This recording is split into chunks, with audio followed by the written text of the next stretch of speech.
dalam program pembangunan manusia Pancasila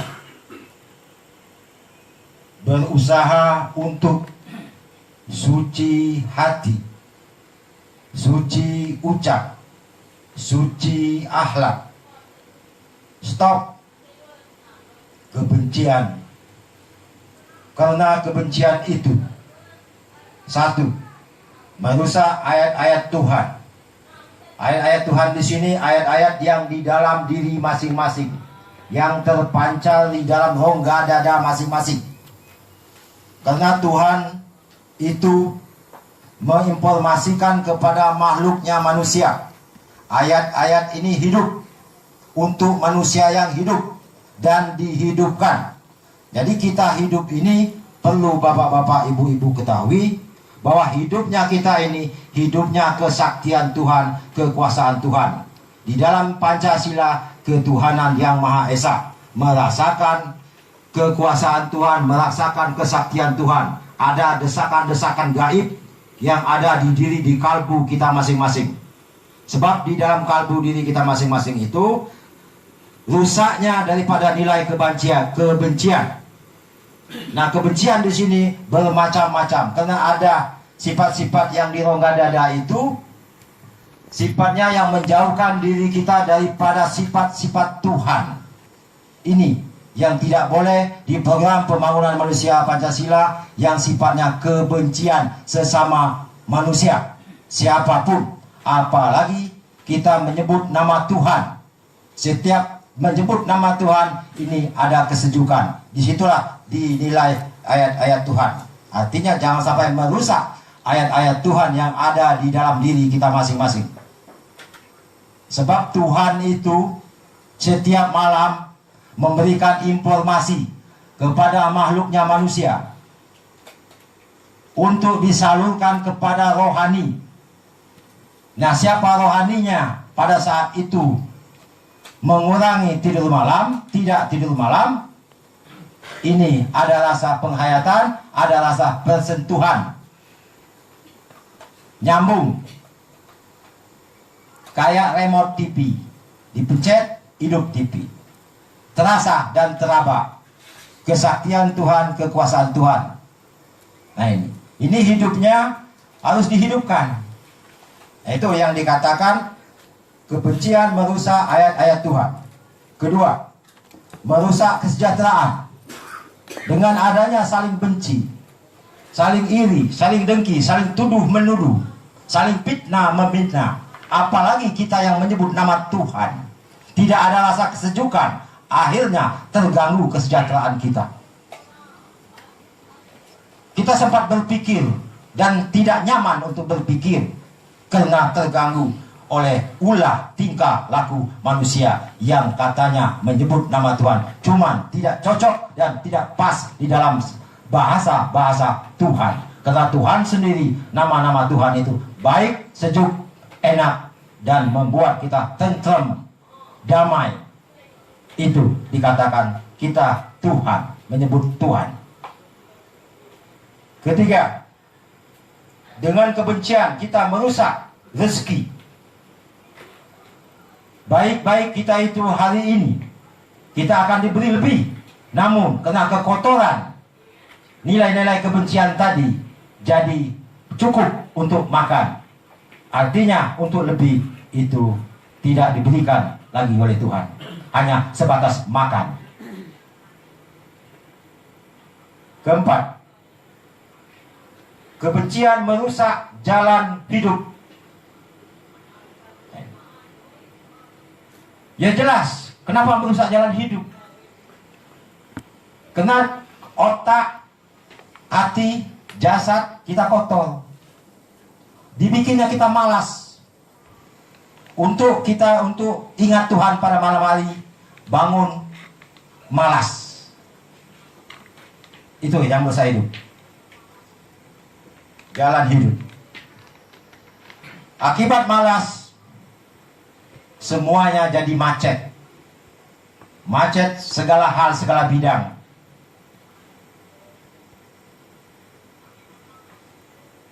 Kelima, kebencian merusak persaudaraan. Nah, ini yang terjadi di negara kita sekarang ini. Orang-orang yang menyebut Tuhan cuma saling fitnah, saling caci maki, saling mengaku dirinya benar dan menyalahkan diri orang lain. Nah, di PPMP, di Program Pembangunan Manusia Pancasila, ini tidak diperbolehkan. Setiap menyebut nama Tuhan itu tidak boleh, harus sejuk.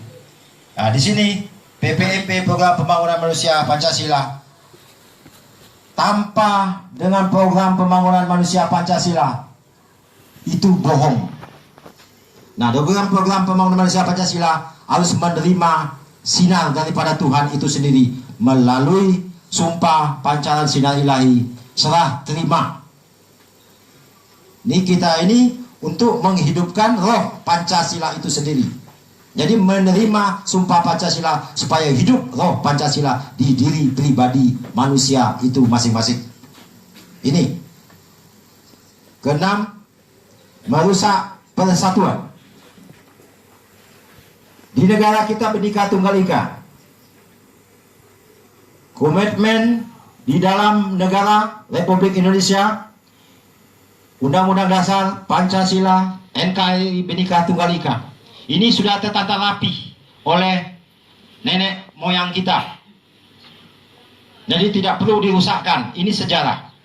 Seperti sejarah di Sumatera Barat, Perang Padli.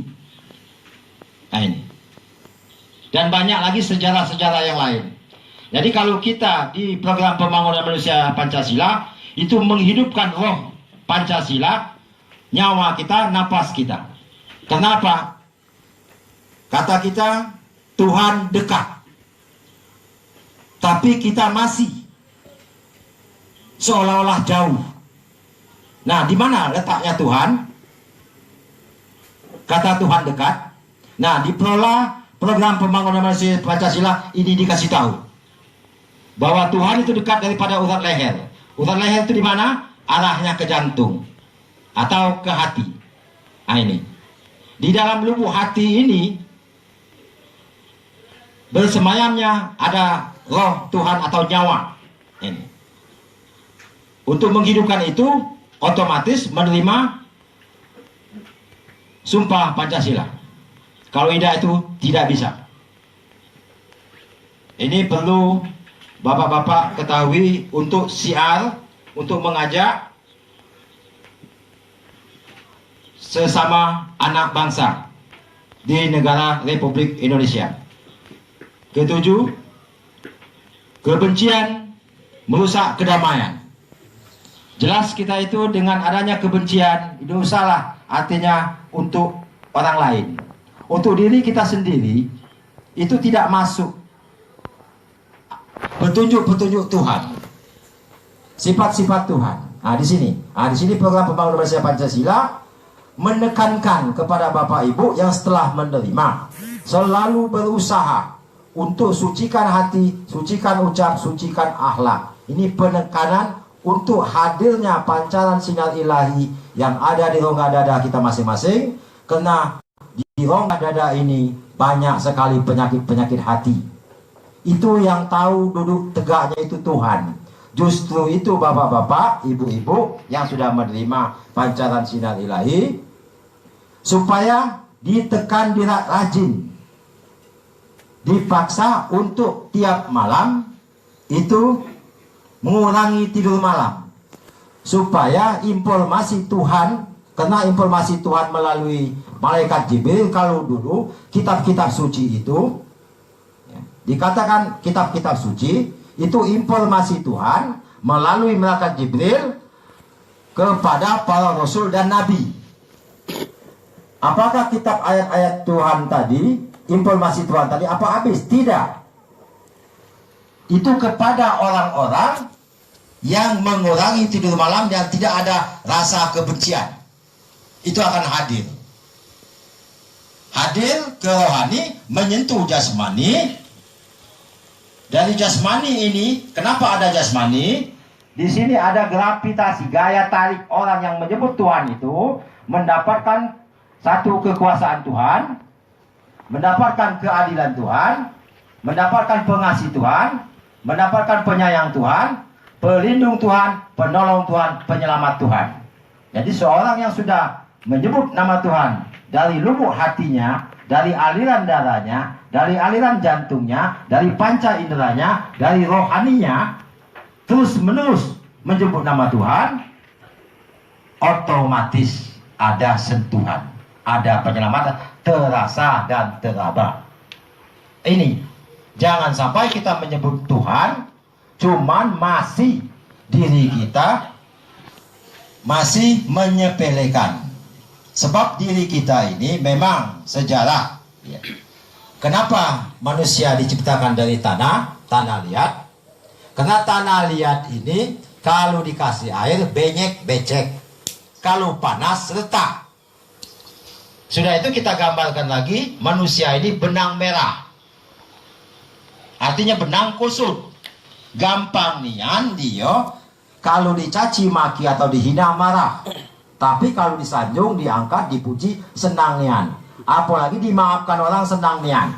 Untuk memaafkan orang tidak galak, tidak mau. Nah, ini yang dikatakan manusia.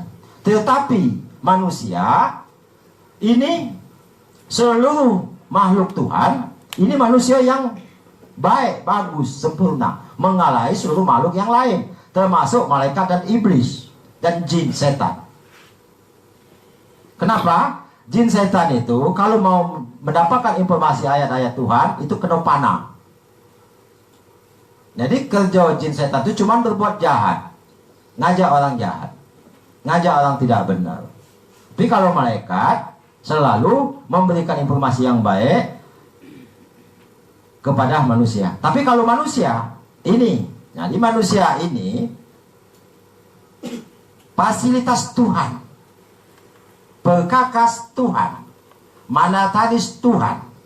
Otomatis inilah ayat-ayat Tuhan kita ini. Ayat-ayat Tuhan yang hidup dan harus dihidupkan. Jangan diperkosa atau dikenyai atau dihina atau dicaci. Contoh, Pak, aku ini susahnya, miskinnya. Apa kata Bapak? Jual kuping kau. Berarti kita ini tidak ada susah. Kita sendiri yang malas. Ini yang kata ayat-ayat Tuhan tadi. Perlu ini diketahui Bapak-bapak, Ibu-ibu, bahwa diri kita ini kapasitas Tuhan, fasilitas Tuhan. Jadi jangan kita sia-siakan. Nah, ini yang Bapak-bapak sampaikan tadi dari program pembangunan manusia Pancasila, ya. Kita dibukakan, diajari. Pertama-tama harus mengenang sejarah, tahu sejarah. Pada orang tua kita sudah disebutkan tulisan layas kurun kalau bahasa Arab. Jadi artinya kita tuh Indonesia banyak tak tahu syukur. Nah, ngerusak tantanan apa yang ada di negara ini. Sedangkan ini sudah tertata rapi. Dan sudah jelaskan para pembina sabda tadi, bahwa nenek moyang kita sebelum kita, yang katanya Sunda Land, suku Sunda, pernah unggul di sini. Dikatakan unggul dari zaman dulu, sebelum terjadi Nusantara Indonesia sekarang, satu kepulauan yang besar. Bahwa kepulauan yang besar ini tempat seluruh dunia cari makan sampai hari ini, sampai detik kita ini, yang NKRI ini, Negara Republik ini. Jadi seluruh dunia itu cari makannya di Indonesia. Atau surganya dunia itu ada di Indonesia. Justru karena itu kita ini selaku yang ada di program pembangunan manusia Pancasila harus efektif, harus ada sentuhan, merasakan kesaktian Tuhan, merasakan kekuasaan Tuhan yang ada di diri kita masing-masing.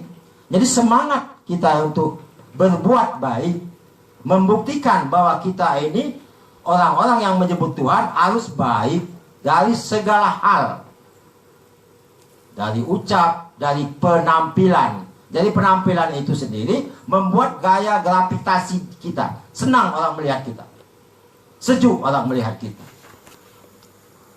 Dan di samping itu, pancaran sinar ilahi ini sudah janji Tuhan. Siapa-siapa kita, manusia, yang tiap malamnya kurang tidur, pasti mendapatkan informasi dari Tuhan. Ya. Apa yang kurang di rongga dada di dalam diri kita ini urusan Tuhan. Tuhan yang akan membenarkan apa kurangnya kita. Kalau benar-benar fasilitas Tuhan tadi, kita benar-benar kita jalankan sifat-sifat Tuhan. Yang ini. Jadi jangan sampai kita sudah masuk ke era program pembangunan manusia Pancasila, namun tidak menunjukkan, tidak ada penampilan dan tidak efektif. Selalu disampaikan, selalu artinya dikatakan terus, disampaikan terus oleh pembina-pembina. Tidak ada rasa tanggung jawab dan kewajiban. Ya artinya kita menomorduakan harapan, kehendak, ya, kepercayaan, fasilitas Tuhan itu sendiri pada diri kita. Kita nomorduakan. Tidak dipinta tiap malam atau tiap hari. Nah ini untuk sama Bapak malam 21. Tidak di tiap-tiap hari, tidak. Nah untuk pengadaran, untuk pelatihan itu di rumah bina sabdanya masing-masing. Nah tadi sudah Bapak-bapak sampaikan semuanya.